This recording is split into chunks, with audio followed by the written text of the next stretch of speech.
morning po. Ako po si Cheryl Peñamante ng JIL Chonan. Ngayon pong camp is mas maranasan ko pa po yung glory ni Lord at yung answered prayer ko ngayon 2025.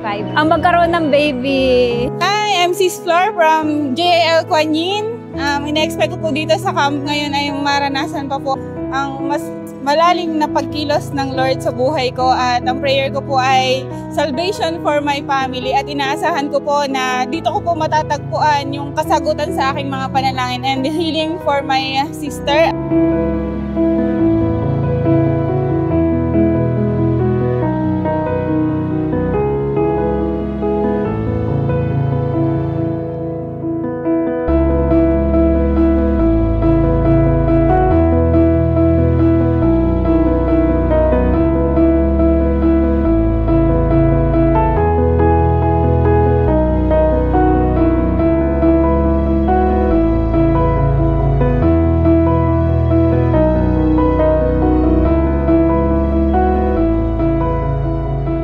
Darating ang araw, alam nyo po, yung mga taong tuloy-tuloy na nagpapakumbaba, tumatanggap ng dapat tanggapin, nananatili sa Panginoon, nag-aapoy na sumusunod sa Panginoon. Grabe, may riches, may karangalang tatanggapin sa Diyos, at may buhay na nagbibigay lugod at kaligayahan sa Diyos. Palakpakan po natin ang ating pong Panginoon.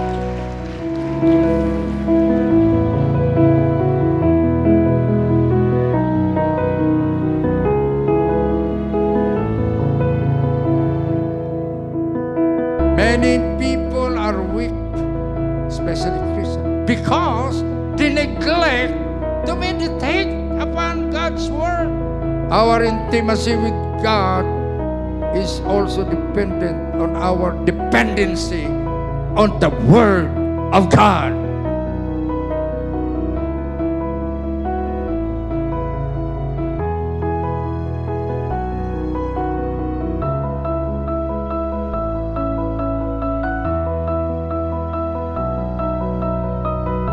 Kaya napakahalaga, tayo'y naka-immerse sa Word of God. Hindi pa pwedeng tatamad-tamad. Kung gusto mong maging victorious, abundant life maranasan mo, the Bible does not contain the Word of God. The Bible itself is the Word of God.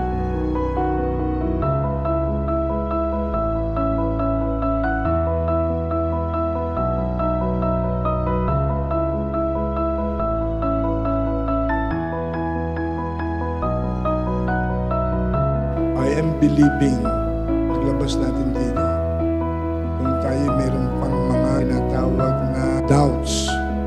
If you have doubts that God has called you to do signs, wonders, and miracles, you better repent and doubt your doubts. Believe God's Word, because God's Word is settled in heaven forever.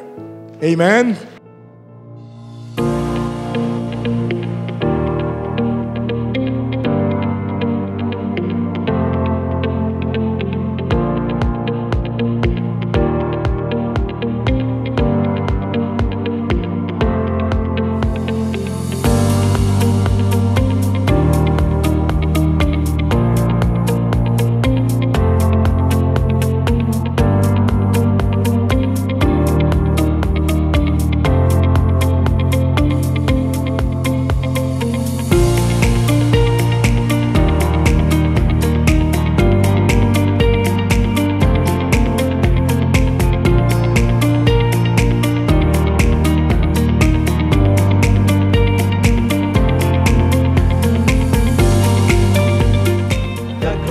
Champion of JIL Taiwan Revival Conference 2025, God of Wonders is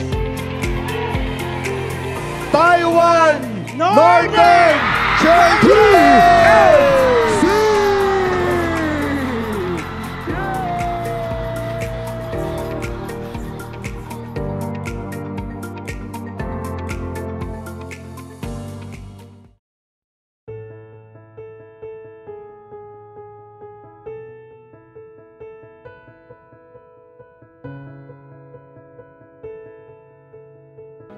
Dakila naming Amang sumasalangit.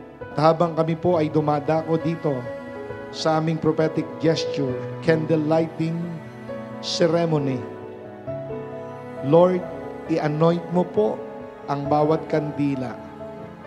Maging symbolic of your presence. Maging symbolic of the fear of God. Symbolic of holiness. Symbolic of love and loyalty to you. Symbolic of our commitment. Symbolic of our transformation. Sealed us by the blood of Jesus, even this place. Salamat po, Panginoon.